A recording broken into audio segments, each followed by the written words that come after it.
Hello there. Welcome back to another video. This is actually going to be a precursor to tomorrow's Blu-ray haul for the month of July. I didn't think I was going to go get any more movies, and I ended up going to Barnes & Noble today. I'm going to show you guys a little bit of vlog footage from it, and then I'm going to show you everything that I ended up picking up, because I ended up going kind of hard at Barnes & Noble.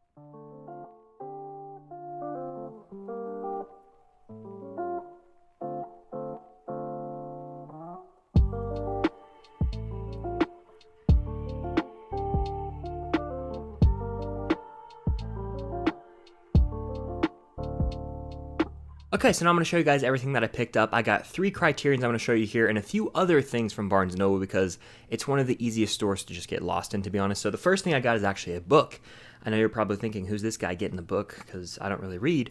But of course, that's Quentin Tarantino's Once Upon a Time in Hollywood. I know Danny K Reviews put out a review for this.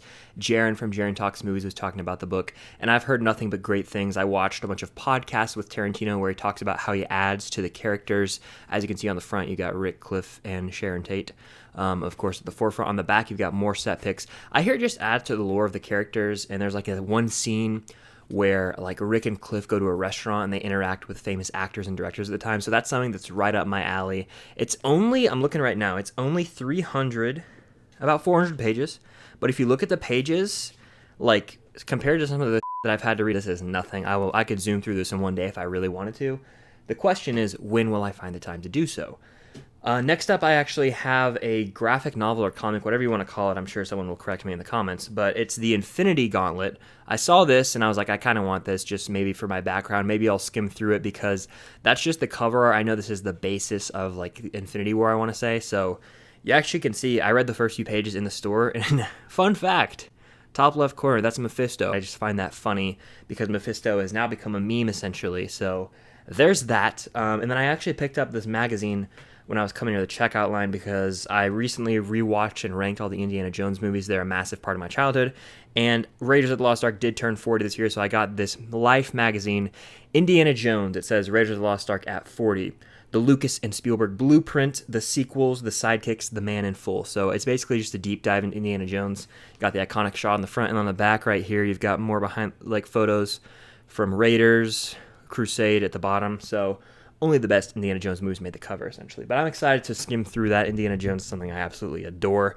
But now I'm going to get into the Criterions, what you guys came here to see, because this was July, so it was the 50% off sale at Barnes & Noble. In the Blu-ray haul that's coming out tomorrow, where I exclusively show you movies and Funko Pops, you will see 2 Criterions in that video. I actually picked up 3 today that are not going to be in that video. They're going to be in this Criterion Barnes & Noble haul. So I haven't seen any of these movies, and if you know me, if you've been around here for a while, I don't blind buy often, but I really want to check every single one of these out because I know people in the community have said things about them that are positive, and I've seen letterbox reviews that are also pretty positive. So the first one is going to be Fast Times at Ridgemont High. This is from the 1984? 1982.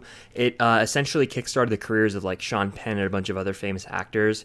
I know like a couple iconic shots from this. I know it's like a super sexual teen high school movie, so it kind of sounds like it's going to be sort of like Dazed and Confused, which I love, or even like Superbad. So I'm sure it inspired both of those movies. Can't wait to give this one a watch. It's only about an hour and a half. The next movie I got is going to be a Sidney Lumet film, and he actually directed 12 Angry Men and Dog Day Afternoon, 2 movies that I highly recommend if you haven't seen them. From what I can gather, this is very similar to 12 Angry Men when it comes to just tension-based dialogue scenes.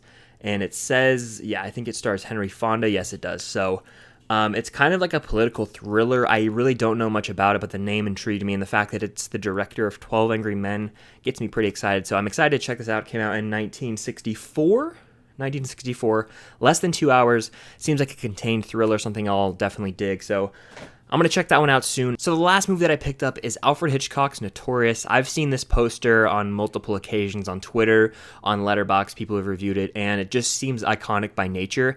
I know that Alfred Hitchcock month essentially is in August because Nathan Hale from Nathan Hale Movies always talks about Hitchcock that month and does a ton of content. So I'm going to make a video about this movie. I'm probably going to be like, I watched Notorious for the first time, so I'm excited to check it out. I do have another Hitchcock movie in the Blu-ray haul coming tomorrow that I have seen. Follow me on Letterboxd at Filmstock for that entire review over there. It's only about 100 minutes long, so I can knock that out easily. But I got to see more Hitchcock movies, and the Criterion collection seems to be the place to do that. But that's going to do it for my Barnes & Noble 50% off Criterion sale haul, as well as books and magazines on the side. Comment everything you picked up down below during the sale. I did a lot of blind buying this month, which is rare for me, but I'm excited to kind of do that maybe with 3 to 5 titles every Criterion sale. If you haven't already, definitely hit that subscribe button. I'm extremely close to 3K subscribers here. It would mean a lot if we could hit that soon. Stay tuned for tomorrow. I'm going to have a full July Blu-ray haul with all of the Blu-rays and other Criterions I picked up this month. But that's going to do it for this video. Thank you all for watching. Hope you have a great weekend. And until next time, I'll see you guys later.